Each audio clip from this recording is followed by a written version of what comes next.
Yang ketiga, tentang kutu. Apakah yang dimaksudkan dengan kutu? Adakah kutu hak duk atas kepala kita tu?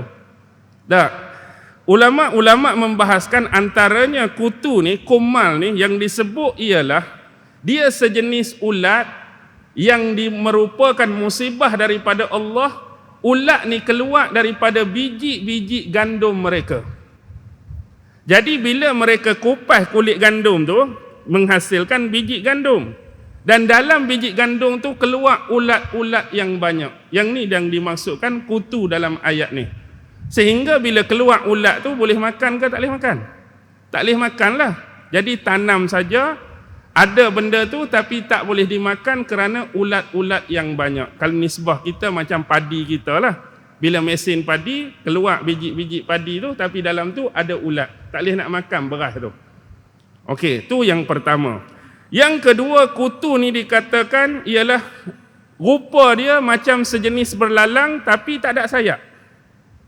Yang dimasukkan kumal tadi macam belalang tapi tak ada sayap. Pendapat ketiga, dia sejenis binatang yang kecil lagi halus berwarna hitam. Tapi rupa dia tak sebut. Binatang tu kecil, halus, warna hitam. Manakala ada sesetengah orang Arab menyebutkan bahawa kumal ni bentuk jamak.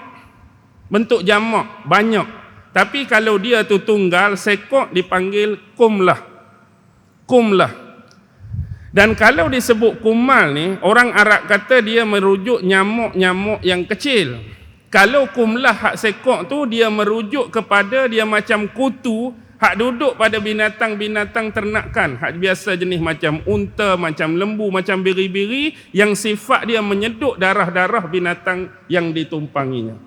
Itu kumlah. Ada juga mengatakan makna selain pada kumlah ialah hamnan. Ataupun sekok disebut hamnanah. Dia merujuk kepada satu binatang yang lebih besar daripada kutu sikit tapi rupa dia macam kera. Saya pun tak boleh nak bayangkanlah macam mana. Besar sikit pada kutu, muka macam kera dia kata. Hamnanah tu. Okey. Seterusnya. Yang keempat, dhafadi', katak. Katak datang juga macam belalang, jumlah bentuk yang banyak. Bahkan riwayat ni boleh pakai ke tak boleh pakai, tapi Imam Ibn Katsir sebut banyak tak banyak dia, sehingga sekiranya seorang lelaki tu berdiri tegak, banyak tak banyak katak tu boleh mencapai dagu dia. Bukan besar katak tu, banyak tu, banyak. Kalau berdiri seorang tu sampai tahap dagu dia, nak kata banyak tak banyak katak. Tapi betul ke tak riwayat tu, wallahu alam lah, cuma saya nakal sajalah. Nak habaknya serangan daripada katak. Dan yang kelima ialah darah. Darah ini merujuk kepada seolah-olah sumber-sumber air, tempat-tempat mata air mereka telah bertukar menjadi warna seperti darah, berwarna merah. Pi ke sumber air, contoh ada Oasis, keluar warna merah, gali telaga, keluar ayak warna merah, sumber air warna merah, perigi warna merah, semua jadi warna seperti darah. Sebagai musibah dan ujian mereka kerana menolak dakwah yang dibawa oleh Nabi Allah Musa alaihi salam. Yang inilah yang disebutkan 5 bentuk mukjizat dalam surah Al-A'raf ayat 133 tadi. Jadi nak habaq di sini ialah walaupun benda-benda ni ditunjukkan kepada Fir'aun dan kaumnya, Allah dah jelas sebut fastakbaru, mereka tetap sombong. Mereka tetap angkuh kerana mereka adalah kaum yang berdosa. Bahkan ayat menyambung, faqala lahu Fir'aun, bila mana Fir'aun berkata, inni la azunnuka ya Musa mashura, sesungguhnya aku menyangka kamu ni wahai Musa ialah orang yang terkena sihir. Bahkan ada satu pendapat dalam tafsir Ibn Katsir, mashuran ay bermakna sahirun. Dia jadi makna terbalik, bukan orang yang terkena sihir, tapi sahirun. Kamu ni Musa ialah seorang ahli sihir. Kamu ni seorang penyihir.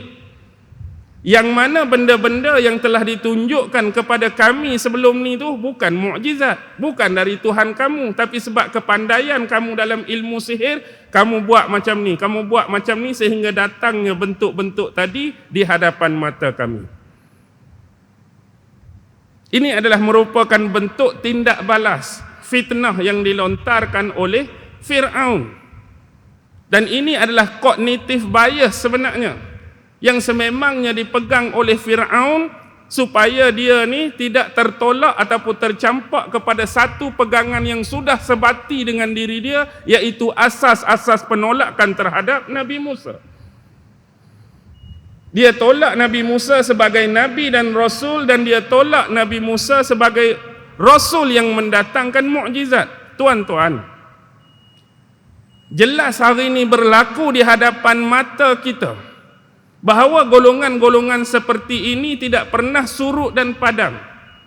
Di luar sana tu, mungkin beratus bahkan beribu yang menolak status kenabian dan kerasulan, utusan-utusan Allah. Mana ada nabi-nabi ni, mana ada rasul-rasul ni. Ni semua cerita-cerita dongeng yang datang dalam kitab-kitab agama.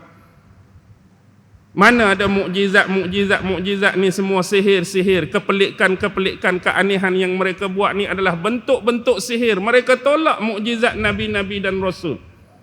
Ramai golongan macam ni. Kerana skeptik dan kognitif bias yang mereka pegang tu, asas dia memang nak tolak. Dan saya juga nak sebutkan kepada tuan-tuan, bila kita sebut ini berkaitan dengan Fir'aun, jangan ingat benda ni dah berakhir. Cuma konteks dan bentuk dia berbeza. Kalau Fir'aun dulu dia tolak Nabi Musa, Fir'aun dulu dia tolak mukjizat, Fir'aun dulu dia tolak kebenaran. Kerana dia ada kognitif bias yang dia pegang, hak dia tu betul. Yang itu amat meyakinkan dia, dan inilah faktor-faktor dan asas dia menolak apa jua kebenaran yang datang dan cuba masuk. Tak boleh, tak boleh, tak boleh. Dia out, keluar. Kalau kita tengok ramai manusia di zaman kita nak tolak Nabi secara nyata, kita bukan hidup zaman Nabi Rasul. Nak tolak mukjizat, tak ada mari dah Nabi-Nabi dan Rasul akan tunjukkan mukjizat pada kita.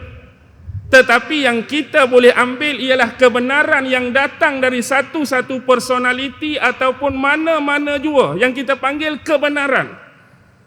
Tetapi manusia-manusia yang memiliki sikap-sikap seperti Fir'aun ni masih ada.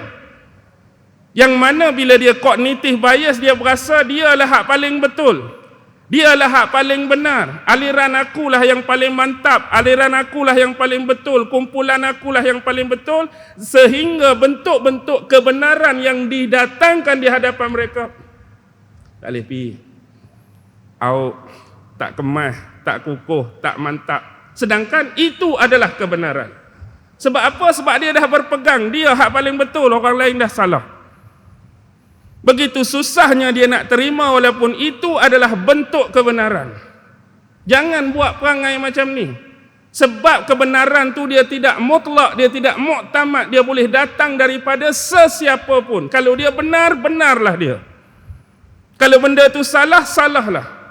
Walaupun kita tidak menyukai mungkin seseorang individu yang mendatangkan kebenaran kerana perbezaan aliran dan manhaj.